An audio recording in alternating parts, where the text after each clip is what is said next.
the whole reason I'm here. So hey, frets, guitars, and pedals. We're here talking about gear at Gear Gods. I'm Brendon Small. And with him, as always, is me, Trey. We're always together, and that you can't take away from us. Anyway, it's great to be here. Strings, picks, pedals. These are the things that make guitars exciting.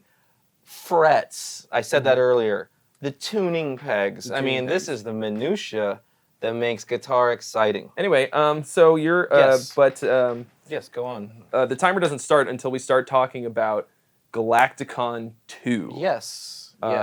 So what is it? Why is it? Who is it? Galacticon II is the second record from the world of Galacticon, which is like not just a record, but it's a comic book series also coming out soon, and just a fun, ridiculous world for me to live inside of. So this is a record. It's a very heavy album.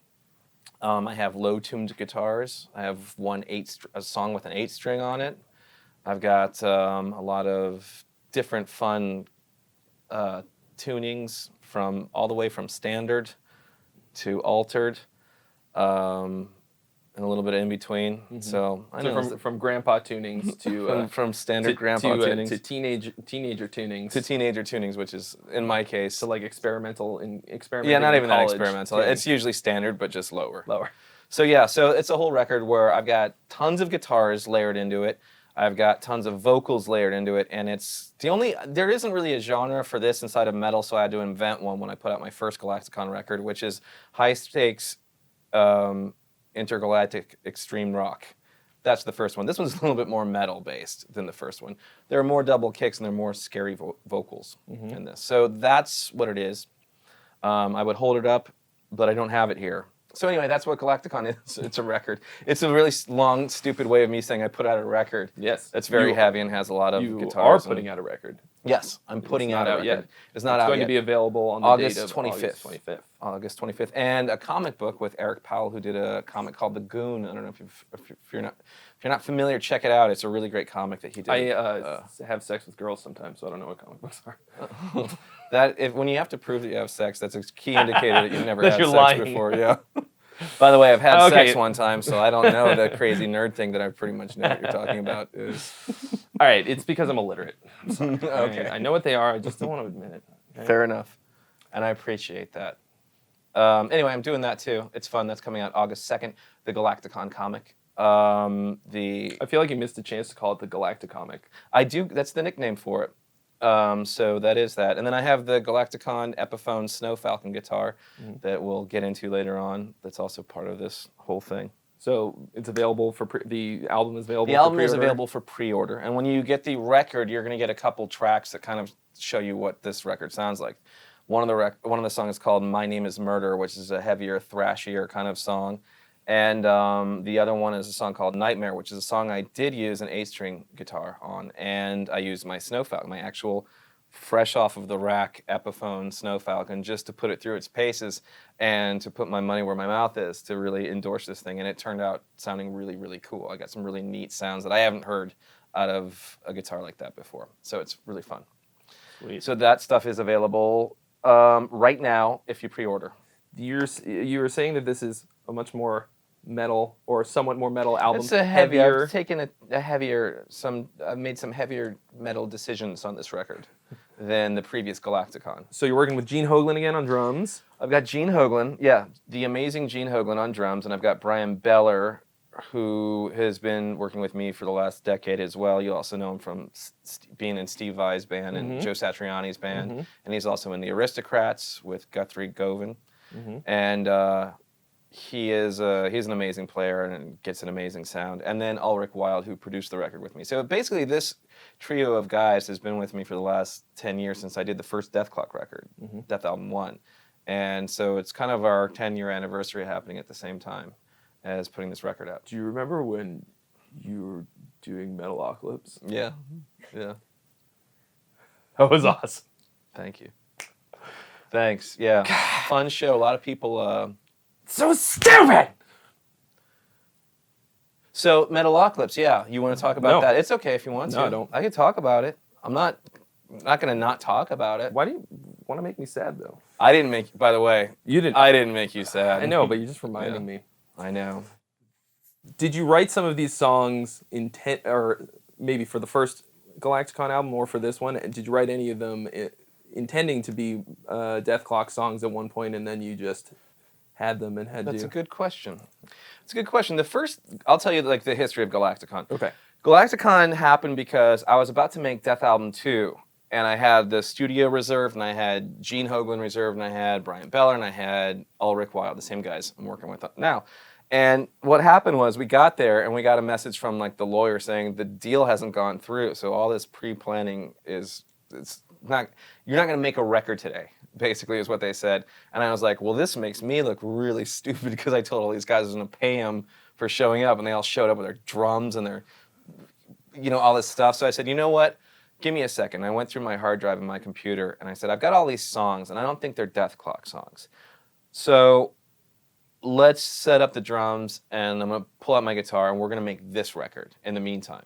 So I made Galacticon 1, all the drums and all that stuff, and I kind of arranged everything on the spot. And then immediately afterwards, we got the okay to make Death Album 2. So Death Album 2 happens, and I got to put it out. And then I sat there afterwards, and I went, I've got this whole hard drive filled with Gene Hoglan's drums, and it cost me a lot of money to put all those drums onto this hard drive. So I'm going to try to see if I can make my money back by finishing this record. And it was a really fun experiment that basically it was a place where I could make sounds that I couldn't make with Death Clock. Now there is no Death Clock. So I get that whole world that I can pull from. I've been making sounds. I am the sound of Death Clock, like it or not. So when I make heavier sounds, it sounds like Death Clock. Right. When I make lighter sounds, it sounds like a different demarcation of the same thing. It sounds like either the Doomstar Requiem or Galacticon or some of the other songs that I put on the show. So when you hear this record, you're going to hear things that do sound like echoes of the past, and it's going to sound like stuff in the future. And what it is like the whole 10 years of me making music and giving myself any kind of allowing myself to go anywhere I wanted with the music. And so and I took my time making this record because I wanted to make sure that I had way more demos than I had final product. I wanted to write way too much music. I wanted to basically say, this song doesn't get to the next level. This one, who's really working well, does. So I wanted to spend all my time doing that. And you're going to hear that like there are guitar styles that I would usually segregate outside of and not put into Galacticon. Now they get to come in because I don't have any other place that I would put the Death Clock stuff because I'm not doing Death Clock anymore.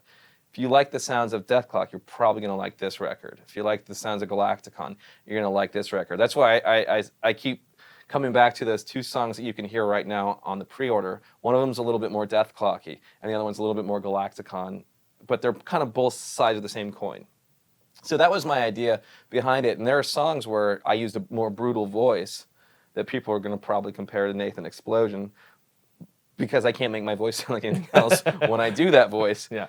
But would you like to demonstrate it for us right now? No, I wouldn't. I'd rather not. Okay. I'd rather not turn purple and sing in front of you right now if that's absolutely okay. It doesn't take much to turn me purple, so really? I'm pretty then much, be I'm my pretty much guest. always purple in public. No, I mean, just laughing, I turn red. I'm purple and look, blue. Yeah. I think we could easily be related. We could be skin related. Bastards. Yeah, definitely pasty. Yeah. Unhealthy too, gentlemen. Anyway, so to answer your question, there are going to be sounds that sound like that. There are some places where I didn't know if I was going to be able to do the final thing, and I never started writing music for any of that stuff. When I knew that we weren't going to do any of that stuff, that's kind of what charged me into putting this record together. Yeah. Because I also knew we had a lot of fans that were really fucked over hard by just being with us the whole time and not getting to see the final thing. So I thought, these guys need something. So I'm going to do something, and I'm going to make myself miserable by making another record. That's great. Well, your misery is paid off. I've heard the album, and it sounds really great. Oh, thank you. Did you record most of it in your home studio, like in the guitar stuff, DIs and stuff, or did you go to Ulrich's? No, I did a two-prong attack on that one. So I did all my rhythm guitars in Ulrich's studio because if you've made a metal record, you don't want to do rhythm guitars by yourself because you have to play the exact same thing on the left and the right side, and it has to really lock in. Your timing has to be perfect. Your hand pretty much has to be in the same place. Like in between takes, I will leave my hand in the same place just so I can get the same attack. You know, so I'm tape it there. So I'm picking in the same place, but. And those are stories that I heard because Ulrich told me that other guitar players would leave their hand in the same place. So I would do this miserable process of just kind of staying in the same place and going through a section until we felt like we got it. And so it's nice for me to have a second opinion in that room. So Ulrich's there, the sound is dialed up. Then I take, for everything else, I have my own, I have a room kind of like this, and I have a little room for my amps. So I will use, it's all tube stuff. So I will use amps for all my lead guitar sounds. And so all the layering and all that stuff, I am using a Marshall, Satriani, JVM, 2.0, blah, numbers, letters, and all that stuff. And ampersand. So ampersands, a lot of ampersands. 7.3. Yeah, 7.3 ampersand, ampersand. And so I'll use that, and I'll just play until I feel like I've got something cool that's worth listening to. Yeah. And I basically used a clean channel on the Marshall and put pedals in front of it. And that was what I did for the whole record. And then I did take the Helix, the Line 6 Helix, and I did a couple really cool clean things with the piezo pickup, or piezo, whatever, and cool swirly stuff in some moments, and some really cool kind of square wavy fuzz sounds out of the Helix for a couple different places as well. And then I put that through the Boss Slicer too to get that really crazy like back and forth left and right thing. So I did a bunch of stuff with the Helix, but almost I'd say 90% of the guitars are just guitars plugged into, you know, with the 57 and a 421. Yeah. So I used 2 microphones, and I had a 3 microphone prong attack, but now I have a 2. Yeah. Yeah, because I just couldn't hear. I couldn't tell. Couldn't tell the difference. Third microphone was just like, I don't know what to do with you. I think it's pretty rare that it gets to like the mix stage and the guy's like, fucking, where's the third microphone? Yeah. Where's the fucking, we can't, am I supposed to mix this with only 2 microphones? It's probably That's like, true. thank God, thank fucking God there's no third microphone. I'll also do a thing. Sorry, I'm moving this microphone a little bit. But I'll do a thing where I'll blend 2 into one little mixer and just commit. Oh, yeah. Because I don't need to screw around too much. Because you can still screw around like crazy in post. So I got some weird sounds on this record also from what I call the third stage. So there's like setting up, getting your sound, getting your lead sounds, and then doing, so there's like the analog, the direct end with like the Helix stuff. And then the third thing is I messed around a lot with plugins and a lot of different stuff and a lot of scooping out and a lot of EQs in post. And you can really color your guitar sound a lot more. And we spent a little bit more time with that than I normally would, because the sounds I want to hear on a record aren't the normal sounds you hear on a normal metal record. Because I feel like everyone's dialed in a certain sound and I can't tell what guitar they're playing or what amps they're playing out of. It just sounds like just like a thing. And I like hearing my fingers on the strings. I like hearing all the quirky things that happen with guitars. And I also like hearing a warmer sound, just in general. So I will dial up the warmth on rhythms and leads and hopefully trade it off for a little bit of top end on Beller's bass or something else on the drums, so we can keep that percussion alive. But I don't want to make a record that sounds like other people's records. Good call. Yeah. All right, let's take a look at some of the pedals you're using. You brought your board. I brought a board right over here. So this is what I would call my comedy board. Because I'll do some shows. I do a show. I'm already laughing. Yes, exactly. That's all it took. I have some of the funniest pedals you're gonna see. A lot of people can't make these pedals funny. I can make them funny. But I do a show called Baked with Steve Agee, who's a comedian, actor. You saw him in Guardians of the Galaxy 2. And he's on the Sarah Silverman show and all that stuff. But he's a musician and comedian. We have a really great band we play with. And this is my way of testing out pedals. Is I bring, and guitars, and even testing out prototypes. So I will, and amps and all that stuff. So it's a really fun way to put myself on the spot, to have to play well and to experiment with a bunch of stupid stuff. So I'll show you what's in my normal pedal board right now if you want to see. Yeah. So this is a pedal train. I don't make any money off saying that. I'm just telling the truth. Let's see what's in this pocket. Nothing. Absolutely nothing. That was disappointing. Yeah, it was a real disappointing. So thanks for watching, and we'll see you next week. Here's a baked pick for you. Oh, thank you. Baked thing. That is an Ultex 1.1 Oh, but1.14. this has your name on it. I can't. It has, yeah. What am I supposed to say? Yeah, no. You can sell that on eBay for All right. probably Less than $42 shipping. So here's what I like to. This is how I like to store my gear. First of all, yeah, I'm a big fan of spaghetti. I love Black and Italian red food. spaghetti. Yeah, this is Spaghetti with a little sauce. black little and red ragu. licorice. Yeah, this is all licorice smelling. So here's my disgusting pedal board. So here's I like to make sure I have more than enough of these cables, these power cables. I have 2. So I usually have to have a few extras. Let me get rid of this stuff. Okay. Oh, so I have. Oh, this is fun stuff. Oh, what a train wreck! It's usually. It's basically this is what it looks like when I'm playing it too. They're all at odd angles, like You gotta facing each step other. like. Why is this next to sideways. that like that? Shouldn't you just get a cable that does now? This is the only one I had available. And I have some pretty nerdy stuff here. So, and this is I have the 4 cable method for this. So I have the guitar goes into the wah from hell, which is the. This is a really I think this is an underappreciated wah pedal. So here, this is where my guitar goes in. This is the Dimebag from Hell wah. So this is Dimebag Darrell's wah that he did with Dunlop. And this is really cool because it's got on this side of the pedal, it's got a little parameter sweep. So you can actually change the sweep of the quack of your wah. And then on this side, it's got a 3-band EQ.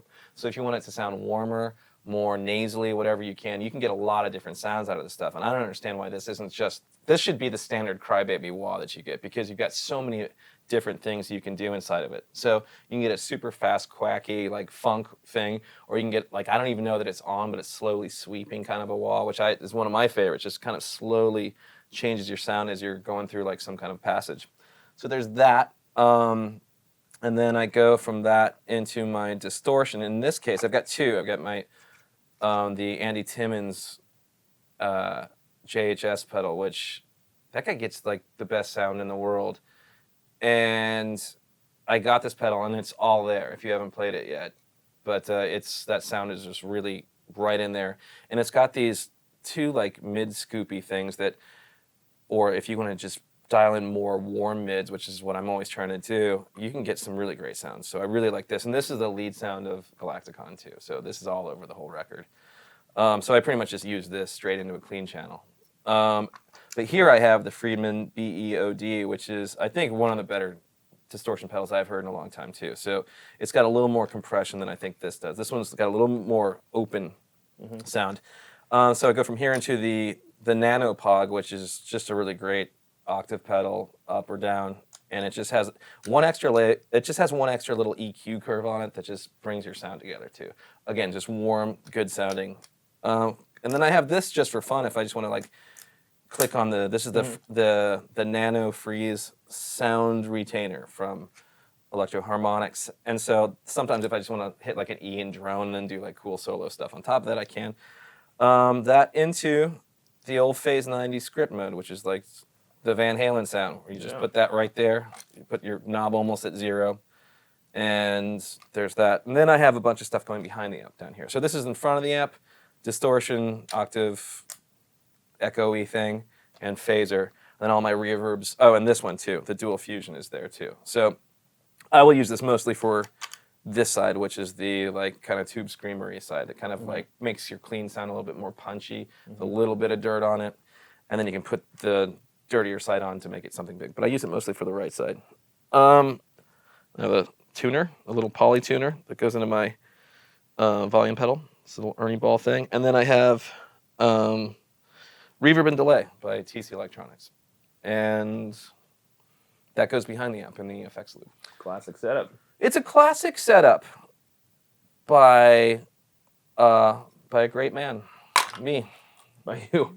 Yeah, it's a classic Brendon Small sound. I do a lot of rig videos, Yeah. and they're all like, so I've got this set up like the Brendon Small method, and I wish I could teach someone how to do this incorrectly, and then that's how they call it. Basically, I had to start color coding things because my brain shuts off when there's like a problem. I'm like, wait, everything's plugged in. This is, I got enough of these little. That's not. It wasn't. How come? Oh, I see a problem here. There. But yeah, I have the Voodoo Labs power thing there too. Anyway, that's pretty much that. You got any questions? You've seen all this stuff before. This is nothing. Look at you, looking at this like you've seen a million of them. Well, You've been out to sea for so long. You've battled so many sharks. This one's nothing to you. When you've seen one pedalboard, you've seen them all. You kind of have. You're an old salty dog like me. Well, let me tell you, as much as I love like Kemper, Helix, Axe Effects, when you've done your 80th rig rundown of guys like, so basically I just go straight into the Axe Effects, straight into the board. I'm like, great, I'm glad I came out to this show. Yeah. Fuck. Yeah. It's not as exciting. So that's it's fun. That might not look like my excited face, but that was my shock and awe, like excited. Oh, you get to face, see analog, like, so much stuff. analog gear. Yeah. Well, it's fun, and this part of the fun of being a guitar player is personalizing either your guitar with like swapping out pickups or frets or. I forgot about this stuff. I'll usually close this and leave like a trail as I'm walking to the parking lot. There's like a trail following me and like cats are batting away at it. A bunch of hungry Italians. Yeah, a bunch of Italians, yeah, with like red wine. Like, look at how I put this together. There's a combination of I really care about stuff and I also really truly don't give a shit at the same time, which is how I keep a dichotomy. Yeah, it really is. Look at They this. call me Brendon Small. Just get this in there. Get it out of my sight. So there's that. This is the Epiphone Snow Falcon. Have you seen one of these before? Only on the website geargods.net. Yes. When I wrote it up, the release of it. So this is an Epiphone guitar. It's very similar to we did a run with Gibson USA first, but this one says Epiphone on it. And aside from that, I can't tell the difference with what this did and what the other one. They did a couple things that I really enjoyed that were different that kind of like upgraded it, which is one is the coil tapping switch, so I can get some kind of like more kind of single coil sounds inside of my guitar. So that turns them both into single coil, and then if I put it in this position and with a clean channel, I can get some pretty cool sounding punchy cleans. And then I've got this turns into a kill switch there, which is fun if you want to end a song, go bop, bop, bop, bop, bop, bop, bop, bop, bop, bop, bop, and the people are like, yeah, we get it, you're ending the song, right? It's ended already. Yeah, it's basically a way of torturing the crowd. It's really, ba, ba, ba, ba, yeah, okay, they're really making eye contact. I think we're gonna do that final. And then I have one of these things right here that I'm tightening. Yeah. But yeah, this is like, this is the prototype of this guitar. And it's got a sound because of this like phenolic fretboard, which is the only way you're going to get a white fretboard unless we did a lot of experiments with painting them. In fact, I talked to Billy Gibbons when he did voices for Metalocalypse a long time ago, and I was thinking like I knew that Gibson was in trouble fretboard wood-wise a few years back, and I said, and then they had a lot of maple fretboards, which I like the sound of. I mean, it's more of a punchy sound, and if you're tuning lower, it just kind of keeps the integrity of each note alive a little bit more. So it's punching through the mix a little bit more as opposed to getting too murky or decaying.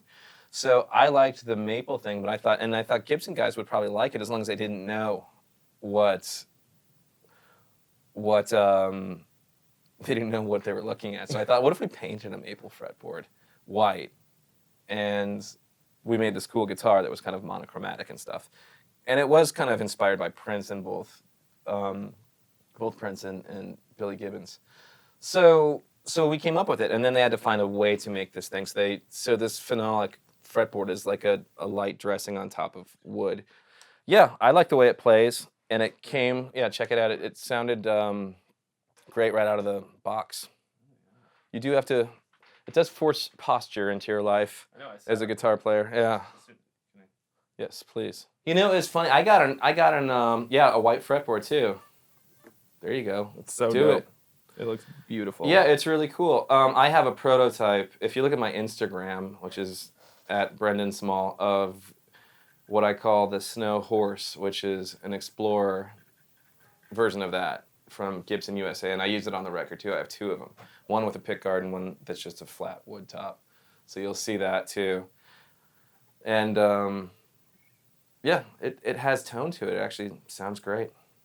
I know that you're better than me at the guitar because you don't have any dots on the front. Actually, You have them all on the side. So if you're looking down at your guitar, you can see them on the side. It's really funny. I've played so many. For me. I played in so many dark shows because in the Death Clock live shows, there's pretty much no lights on us because who wants to look at us? We want to look at the big cartoon behind us. Yeah. So we would put glow tape on like our 12th frets and our 5th frets because that's all we could see. With this guitar, you can see everything. And somebody who had like some degenerative eye disorder emailed me and said, hey, this guitar is like the perfect guitar for a guy with degenerative eye disorder because I can see my guitar fretboard because it's so white. Wow. So I sent that email over to the luthiers over at Gibson. They're very happy to hear that. If you have a degenerative eye disorder, check out the Brendon Small Galacticon Snow Falcon guitar. Your eyes will thank you. Okay, but what if you have IBS? What's the right guitar for that? Well, that thing can go up your, Oh, okay.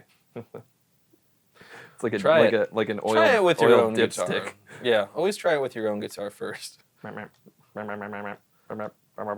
And you can signal for help. Yeah, you can do You can, SOS. yeah. If you were being trapped, if your band is kidnapped you in mid-perform, but still makes you play, you can send a secret signal. Like what's her face? Like why can't you're too young to know, and I can't, and I'm too old to remember. God damn it, Carol Burnett. That's who I was thinking about. Okay. Anyway, yeah, It's nice. Yeah.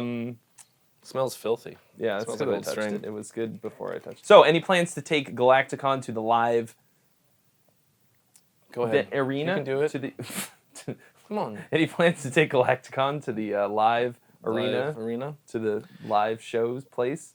To an arena-only tour. To our arena tour? Yeah, I'm going to see how the record does first. But I will tell you, To a small club touring tour? is something that we talk about with this project because I think it lends itself to a really cool live thing. Now, here's the problem. I have a problem with myself where I like making music and I like trying to top the music. I like try to make something faster, more epic, bigger, whatever it is. And same with the TV shows. And if you watch Metalocalypse, you see the first season, and then by the 4th season, our animation looks way better, and we have all this cool stuff happening, cool visuals. And we did a rock opera with all this stuff. So my problem is, how do I make a live show better than the Death Clock show? And our Death Clock show was really fun. It was basically like heavy metal. It was like Disneyland for heavy metal people. And that's what the whole idea was, that is you come in, it's almost like a Universal Studios ride. And there's a whole story that unfolds while we're playing. There's comedy in between. There's this whole visual aspect. And so now what I have to do, if I'm going to take this thing on the road, is I have to beat that with something cooler, or I don't get to do it. That's my own personal thing with myself. I'm not going to do a step lower. I have to do something better, even if it's just a little better. So that's what I'm working on right now, is seeing if what I want to do can be pulled off. If I could meet some crazy person who hates money and wants to give me theirs, then I can do it. But what I have in mind is a really exciting, fun live show that will be just as fun and more than the Metalocalypse live thing. So that's part of my challenge. So the whole thing is like, this whole Galacticon thing is basically an exercise in, you can't just put out a record anymore. You can't just put out a record. You have to put out a whole universe of stuff. And with the comic book, with hopefully the live show, with all these other cool artistic things that we're doing on the side that you'll see later on, you know, that's the whole idea, is how do you build a world that you want to hang out in and live in? And that's the idea. I was reminded of, first off, my favorite world that I always want to live in, which is Star Wars land, Star Wars land, like the Star Wars universe. Yeah. And I think that also makes me think of somebody who probably hates money, which is George Lucas. Yeah. So that's I think he's just you could gonna ask, call. you could call him up. Mhm. He hates money. He knows how to create a world that you'll love to live in, and I bet he'd love to throw his money into that. There you go. That's it. There you go. Problem solved. Did it here. Thanks for the help. Done and done. Thanks for the help. Well, the main thing is the record comes out August 25th. The comic book comes out August 2nd. And that's pretty much, that's what that's out. You can get that guitar at your local guitar shop, like your Sam Master Guitar Center or maybe another one. There's another kind. Great. Well, so definitely go out and check out the guitar. Get the album. August 25th Yes. is when you can actually hold it in your hands. Yes. Or hold it in your phone. Or But you plugging. can pre-order it right now. Yes. Is the main thing. And you get a couple teaser songs. Yeah. Out of it, So yeah. you can actually listen to some of the album right now. That's correct. Thank you so much to Brendon Small for Thanks. stopping by Thanks. and goofing off with us. Thanks for having me. Thanks for having me. And is there a Galacticon.com? There is a Galactikon.com. You can go there to pre-order everything. We will have a nice merchandise store up soon where you can get T-shirts. And you can follow me at _Brendon Small. I got there late. All right. Okay. Well, it's nice to be here. It's fun. You run Yeah. a tight ship. Thanks. And I appreciate it. That's a wonderfully kind lie. It's a fun ship. You got to see what happens behind the cameras. That's a whole different show. It's two That's the guys shit just show. yelling at each other.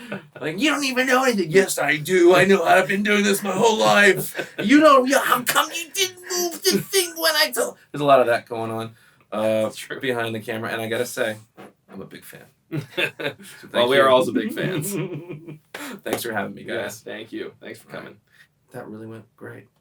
Yeah, I think it was pretty good. We seem to have convinced them. Leave it rolling. Yeah, we convinced them that there's a record. There's nothing on it. Yeah. There's nothing on it. You're gonna have the money, and you'll be. I'm gonna just have the money. gone. I will be in Paris, France, by the time those idiots find out there's nothing on There's the nothing. CDs. It's the CD. Yeah, there's nothing. It's just gonna be like just They sounds load it of, in. Yeah, And they probably bought a CD player just to get the. there's like one voice. It plays and it goes, "Get ready, it's gonna It's come coming." really soon." And then at like the hour mark, There's a big count in. and then you run Just out of keeps time. going. Yeah. Yeah. That's the record.